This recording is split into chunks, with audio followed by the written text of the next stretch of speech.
Hello friends, how are you? I hope you will be well. Patel is here and watching CDS Gatlism. Well, welcome to our channel. As always in this video, I took some interesting static GK Ramsar site in India. So watch the video till the end. Definitely it is going to help you. So friends, without any further, let's do the jump to the video. Today I will discuss you Ramsar site in India. Total number of Ramsar site in India is 75. Total 75 Ramsar site Bharat में है। और हम लोग देखेंगे Ramsar site है क्या और wetland आप नाम सुनेंगे। एक बहुत ही इम्पोर्टेंट वेटलैंड मीन्स होता है दलदली या कीचड़, जिसको हम लोग हिंदी में बोलते हैं दलदल या कीचड़। तो बेसिकली हम लोग देखेंगे कि वैसा क्षेत्र जो पानी से घिरा हो उसी को हम लोग क्या बोलते हैं, वेटलैंड्स बोलते हैं। जो पानी से घिरा, जैसे एग्जाम्पल के माध्यम से हम लोग समझ सकते हैं, जो झील है, क्या है, झील है, एक प्रकार का झील है, वो वेटलैंड का ही रूप है। Wetland is basically are area which is occupied with water. Just example you lake. हम लोग यहाँ देखेंगे कि जो वेटलैंड है वह बेसिकली हम लोग का दो टाइप होते हैं। Wetland are of two types. पहले हम लोग देखेंगे स्वैम्प क्या होता है। स्वैम्प देखिएगा कि बहुत सारे पेड़ जो है ना, वो कहीं नीचे पानी रहता है और ऊपर से बहुत बड़े बड़े पेड़ होते हैं, उसको हम लोग स्वैम्प बोलते हैं। और दूसरी कैटेगरी हम लोग यहाँ डिसाइड करेंगे, जो यहाँ पे है मार्श। क्या है, मार्श है, जिसको हम लोग बोलते हैं मार्श। ये जो मार्श है, मार्श में बेसिकली क्या होता है, घास या छोटे छोटे पेड़ पौधे होते हैं, जिसे हम लोग उसको दलदली के क्षेत्र में भी हम लोग जानते हैं, छोटा मोटा घास रहता है, उसी को हम लोग बोलते हैं मार्श। तो वेटलैंड आर टू टाइप्स। पहला हम लोग देखेंगे स्वैम्प और दूसरा मार्श। चलिए आगे बढ़ते हैं। हम लोग यहाँ देखेंगे, अब यहाँ हम लिख भी दिए हैं, swamp these are wetland are tree are more, मतलब बहुत सारे जहाँ पेड़ होते हैं उसको स्वैम्प बोलते हैं। और जो मार्श होता है वो क्या होता है, जिसमें छोटे पौधे होते हैं और ग्रास होते हैं।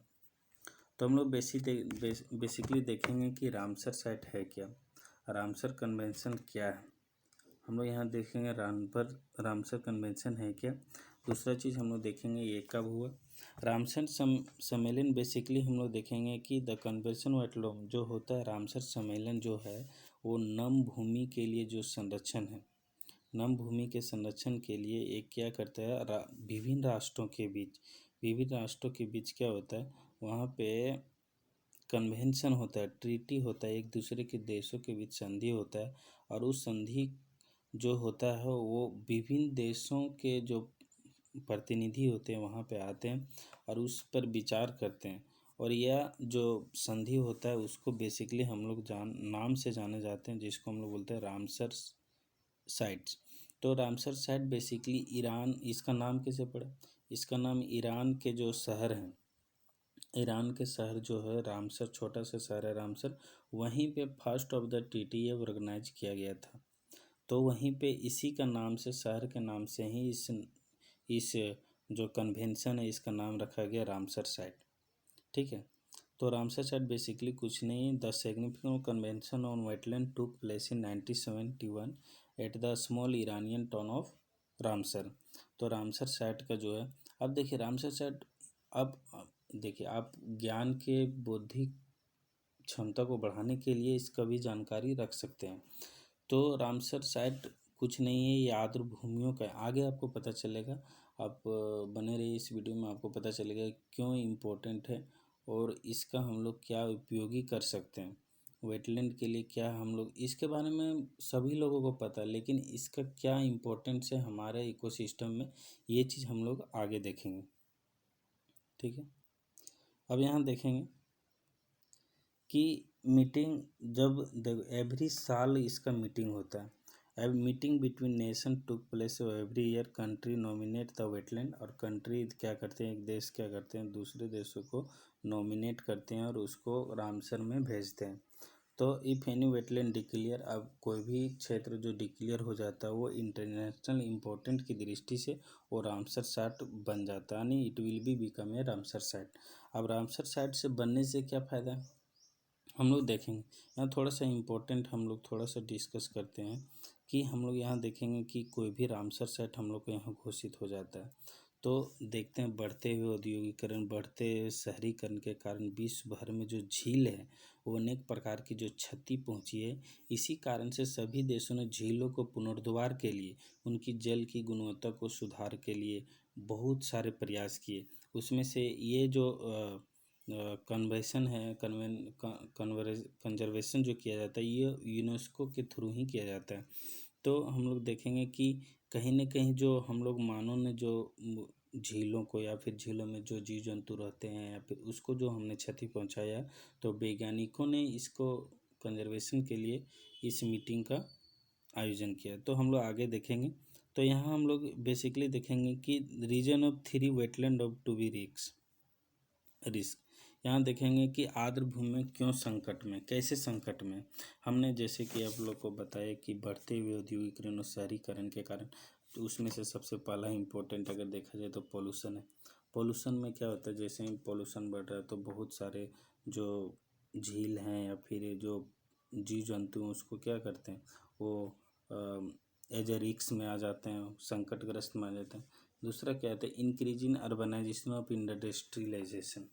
यहाँ देखेंगे जो बढ़ते हुए शहरीकरण औद्योगिकरण के कारण भी ये चीज़ प्रभाव में देखने को रामसर जो साइट्स हैं वो वेटलैंड्स है वो काफ़ी प्रभावित हुए हैं। दूसरा इनक्रोचमेंट। इनक्रोचमेंट मीन्स क्या होता है कि बेसिकली कि कोई भी लोग हैं one place to other places in to live in there wetland area. तो क्या करते हैं, पीपल स्टार्टेड कन्वर्टिंग। जो पीपल क्या किए, जो लोग हैं वो क्या किए, जो आर्द्र भूमि के जगह को क्या किए अपने रहने में परिवर्तित करने का काम करने लगे। तो वैसे जगह को क्या किए, उस जगह को वेटलैंड एरिया घोषित किए। तो कहीं ना कहीं वेटलैंड के जो प्रभावित एरिया थे वो क्या किए, वहाँ पे संकट में आ गए। तो नेक्स्ट हम लोग देखेंगे कि वेटलैंड क्यों इम्पोर्टेंट है, why is important for wetland. ये क्या करते हैं, वेटलैंड का काम है कि प्रोवाइड अस विथ वाटर, और ये क्या करता है, प्रोवाइड करता है वाटर। दूसरा क्या करता है, प्रोटेक्ट करता है, जैसे बाढ़ हो गया, फिर अदर जो भूकंप जो भी अदर आपदाएं आती हैं उसको प्रोवाइड करता है। और क्या करता है, प्रोवाइड जो मिलियन ऑफ द पीपल जो होते हैं जो जीविकोपार्जन चलाते हैं उसको क्या करता है, भोजन करता है। और क्या सबसे इम्पोर्टेंट चीज़ है, they support is biodiversity and they store और कार्बन दे भी अदर इकोसिस्टम। आगे हम लोग देखेंगे कि ये कार्बन का कितना प्रतिशत एब्जॉर्व करता है। हमको तो पता है 40%, यानी पूरी दुनिया का 40% कार्बन क्या क्या एब्जॉर्व करता है, कौन, वेटलैंड्स। तो वेटलैंड क्यों जरूरी, आगे हम लोग थोड़ा सा इसको ब्रीफ तरीके से हम लोग समझने का प्रयास करेंगे। अब यहाँ देखेंगे the advantage of site being declare as a Ramsar site. अब रामसर साइट कोई चीज़ घोषित हो जाने पर उसके क्या हम लोग का फ़ायदा है, ये चीज़ हम लोग देखने का प्रयास करेंगे। यहाँ देखो, इट इज़ हेल्प कन्वर्सेशन। जो वेटलैंड है, पहला चीज़ है किसी भी क्षेत्र को अगर हम वेटलैंड घोषित करते हैं तो उसका सबसे बड़ी फ़ायदा होता है क्या कि उसका जो सही उपयोग है, यानी wise use of the wetland, जो इसका सही उपयोग है उसको हम लोग बेसिकली क्या करते हैं, एक दिशा देने का काम करते हैं। दूसरा चीज़ हम लोग देखेंगे, it is receive national international cooperation और conservation of the management receive. अब क्या करते हैं, किसी भी क्षेत्र को वेटलैंड घोषित होने पर अंतर्राष्ट्रीय स्तर पर जो कोऑपरेशन मिलता है या फिर राष्ट्रीय स्तर पर जो कोऑपरेशन मिलता है, तो क्या करते हैं उसकी संरक्षण के लिए जो दिया जाता है, सेंट्रल फंडिंग होता है। दूसरा चीज़ होता है टूरिज्म के लिए बढ़ावा दिया जाता है। टूरिज्म कहीं ना कहीं एक तरह से रोज़गार को उपलब्ध कराता है, लोकल जो लोग हैं उसको फ़ायदा पहुंचता है।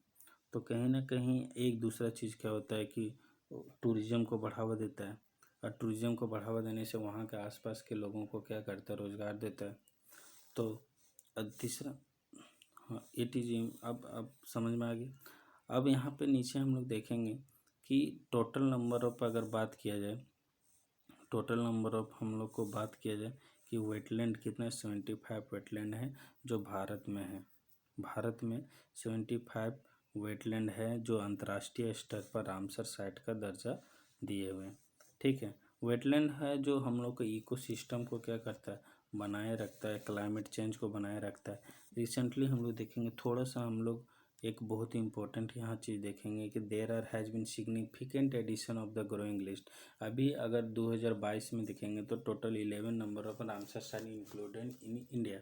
तो कहीं ना कहीं अगर हम लोग देखेंगे तो रामसर साइट को एक बहुत ही इम्पोर्टेंट हम लोग देखने वाले हैं कि एक एक वेटलैंड में ही एक थोड़ा सा पॉइंट आता है Peatland. What is Peatland? Peatland कुछ नहीं है, हम लोग देखे होंगे कि पेड़ है, ठीक है, और पेड़ के जो पत्ता गिरते हैं तो नीचे पानी रहता है, तो उसके पेड़ में जो लेयर बन जाता है और वो सड़ता नहीं है, वो अलग तरह का, मतलब सड़ता नहीं, वो अलग तरह का उसके अंदर एक दूसरे पर लेयर बना लेता है। तो क्या करता है वो बहुत इम्पोर्टेंट होता है, बहुत ही इम्पोर्टेंट होता है। क्या करता है वो कार्बन, कभी कभी पत्तियां आंशिक रूप से विघटित पौधों को आदि दिखाई देते हैं, तो क्या करता है ये पत्तियां आंशिक रूप से दिखाई देते हैं और पानी में गिर जाते हैं और उससे वो गलता नहीं है, वो सड़ना और एक प्रकार का लेयर बना लेते हैं जिसको हम लोग पीट लैंड्स कहते हैं। ठीक है, पीट यह बहुत ही इम्पोर्टेंट है।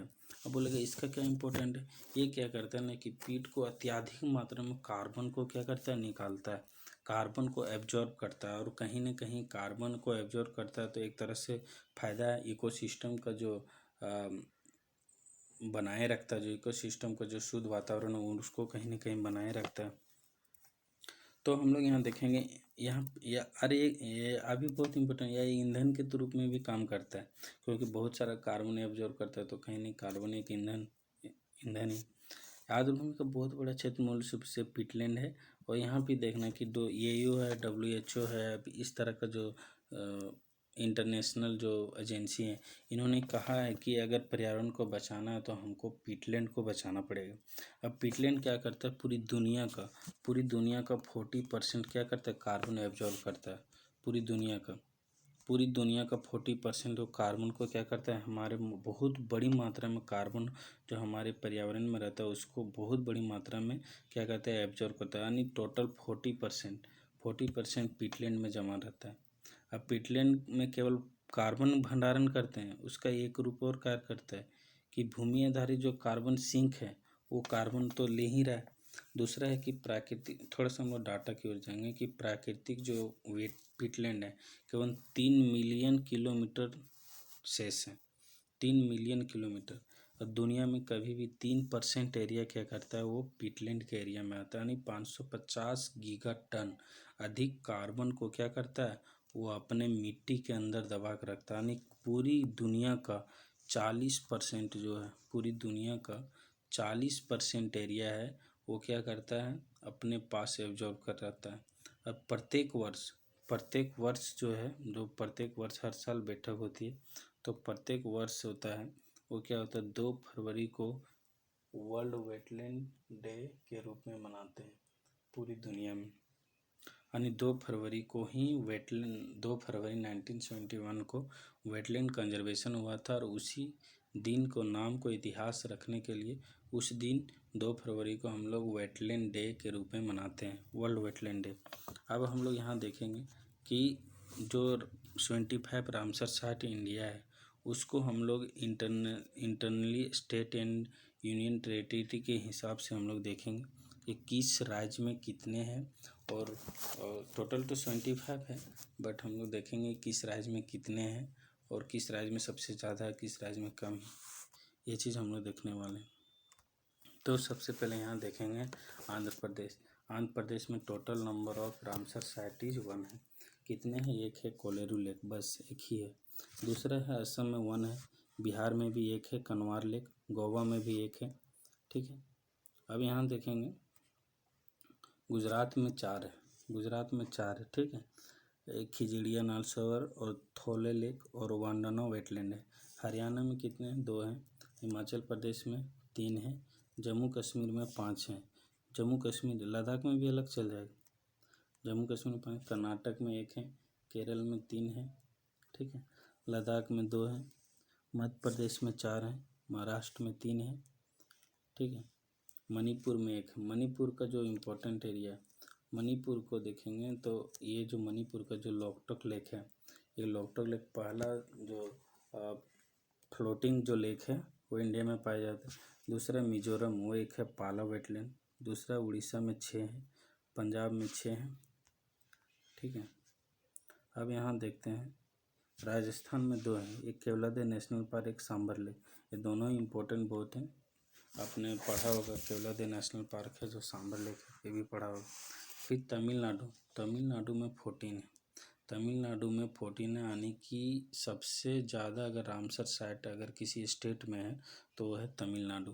तमिलनाडु में सबसे ज़्यादा रामसर साइट है, टोटल नंबर ऑफ 14। ठीक है, दूसरा है त्रिपुरा में 1 है। त्रिपुरा में कितने? 1 है। फिर उत्तर प्रदेश में 10 है। उत्तर प्रदेश में 10, यानी टोटल नंबर ऑफ अगर बात किया जाए तो टोटल नंबर ऑफ जो उत्तर प्रदेश रामसर साइट है वो 10 है। 10 है, यानी कि दूसरी सबसे बड़ी रामसर साइट पाए जाने वाला जो राज्य है वो कौन सा है? उत्तर प्रदेश है। ठीक है, और टोटल हम लोग का हो गया, टोटल अगर हम लोग बात किए तो 75 है जो रामसर साइट इन इंडिया। कैसा लगा दोस्तों? ये अगर आप लोग अच्छा लगा तो इस चैनल को सब्सक्राइब करें। मिलते हैं, तब तक के लिए जय हिंद।